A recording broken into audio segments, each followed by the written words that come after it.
Evlilik deyince ilk öncelikle bizim ümmeti Muhammed olarak ana kaynağımız olan Kur'an-ı Hakîm'e bakmak lazım. Buradan Nur suresinde Cenab-ı Allah buyurur ki Estaizu billah ve enkihul eyâmâ minkum ve's-sâlihîne min ibâdikum ve imâikum in yekûnû fukarâe yughnihumullâhu min fadlih vallâhu vâsi'un alîm. Cenab-ı Allah bu ayette bizlere şöyle seslenir mealen: İçinizden bekar olanları evlendirin. Eğer onlar yoksulluk içinde iseler, zorluk içerisinde iseler, Allah lütfuyla onları ihtiyaçtan, meşakkatten, zorluktan kurtarır. Allah'ın hazinesi geniştir. Allah her şeyi bilmektedir. Kur'an-ı Kerim'in bu ayetinden anladığımız, İslam'da evliliğin emredildiği, teşvik edildiği. Diğer taraftan Kur'an'ın adeta bizlere açıklayıcısı olan, üsve-i hasene olan hayat rehberimiz Hazreti Muhammed Mustafa sallallahu aleyhi ve sellem de bir hadis-i şeriflerinde buyurur ki "En-nikahu min sünneti femen lem ya'mel bi sünneti feleyse minni." Buyuruyor aleyhissalatu vesselam, nikah benim sünnetimdir. Kim benim sünnetimden, bu yolumdan yüz çevirirse benden değildir buyurmaktadır. Burada adeta hani manevi bir tehdit gibi düşünebiliriz. İslam dininde ruhbanlık sınıfı kesinlikle yoktur. Hristiyanlar manastırlara çekilir, Yahudiler kendi içlerinde bazıları evlenmez, din adamları özellikle evliliği kendilerine yasak kılarlar. Ama İslam peygamberi Hz. Muhammed aleyhissalatu vesselam bunu kesinlikle reddetmiştir. İslam'da ruhbanlık kesinlikle yoktur. Efendimiz sallallahu aleyhi ve sellem erkeğin veya kadının birbirlerinden tamamen el etek çekip sadece ibadet, sadece inziva hayatına çekilmelerini men ediyor. Buradan şunu anlıyoruz: aleyhissalatu vesselam evlilik müessesesine son derece önem veriyor.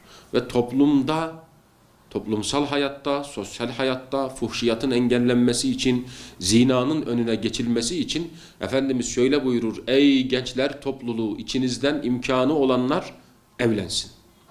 Çünkü evlilik insanı harama bakmaktan ne yapar? Korur. Buna güç yetiremeyenler oruç tutsun diyor aleyhissalatu vesselam. Dolayısıyla biz evliliğin önemini buradan anlıyoruz. Ama maalesef günümüzde özellikle bazı medyanın teşvikiyle dizilerde, sosyal medya hesaplarında, filmlerde, afişlerde, konserlerde öyle bir hayat empoze ediliyor ki gençlere, öyle bir hayat teşvik ediliyor ki 30 yaşına gelsen de 10 yıllık bir kız arkadaşınla konuşabilirsin, görüşebilirsin. Evliliğe ne gerek var canım? Nikah çok önemli bir şey değildir.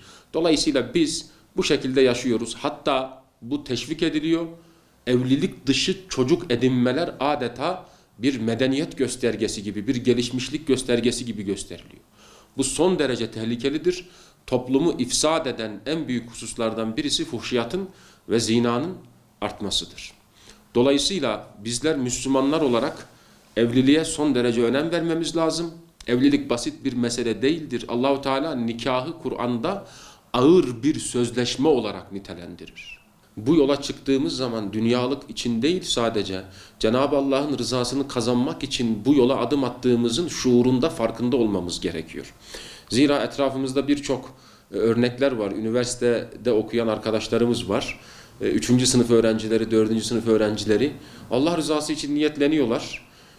2 öğrenci hayat birlikteliği kuruyor nikahla, İslam'ın emrettiği ölçüde ve burslarıyla geçinebilir hale geliyorlar. Tabii ki Cenab-ı Allah'ın izzeti, ikramı ile.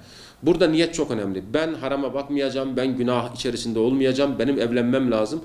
Allah için yola çıkarsak Cenab-ı Allah inşallah bizlere yardımını esirgemez. Hakikaten öyledir. Büyüklerimiz öyle derdi. Evlilikte keramet vardır.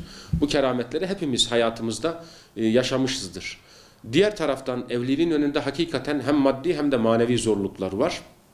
Bu maddi zorlukların başında tabii ki evlilik masrafları düğün öncesi ve düğünden sonra evliliği devam ettirebilmek için geçim sıkıntısı bu sefer başlıyor.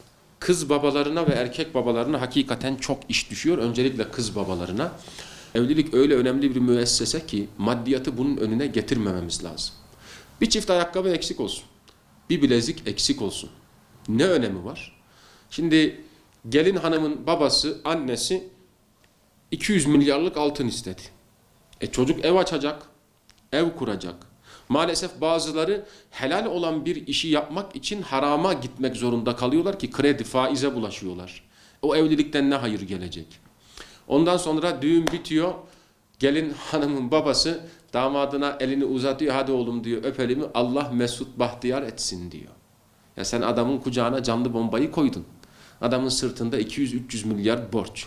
Allah rızası için birbirimizi zorlamadan, Efendimiz Aleyhisselatü Vesselam öyle buyuruyor. Nikahın en güzeli, en hayırlı olanı, en kolay olanıdır. Bir de işin mehir boyutu var. Kadının hakkı pek doğal olarak verilecek. Bundan dolayı ama tabii ki işte kız tarafı hiçbir şey istemiyor. Erkek tarafı da bunu istismar etmemesi lazım. Sonuçta evlilik insanın hayatında bir sefer gerçekleşiyor. Yani iki taraf da birbirini mahrum etmeden, birbirini istismar etmeden Allah rızası için böyle maddi şartları ön plana çıkararak evlilikleri zorlaştırmayalım. Sonra aile içerisinde şiddet başlıyor. Sonra aile içerisinde huzursuzluk başlıyor. Ailede bereket kaçıyor. Bu sefer büyüklere yansıyor. Kaynana devreye giriyor, kayınpeder devreye giriyor. İşler içinden çıkılamaz hale gelebiliyor. Bu düğünleri gerçekleştirirken düğünlerin önündeki manevi engellerden birisi de düğünlerin İslam'a uygun olarak yapılmaz. Zira düğün gecesi bütün günahlar işlenip Allah muhafaza alkol, işte kadın erkek karışık, uygunsuz şekilde halay çekip İslam'ın reddettiği şekilde düğünler yapıldığı zaman bunda da bir bereketsizlik, huzursuzluk müşahede ediliyor.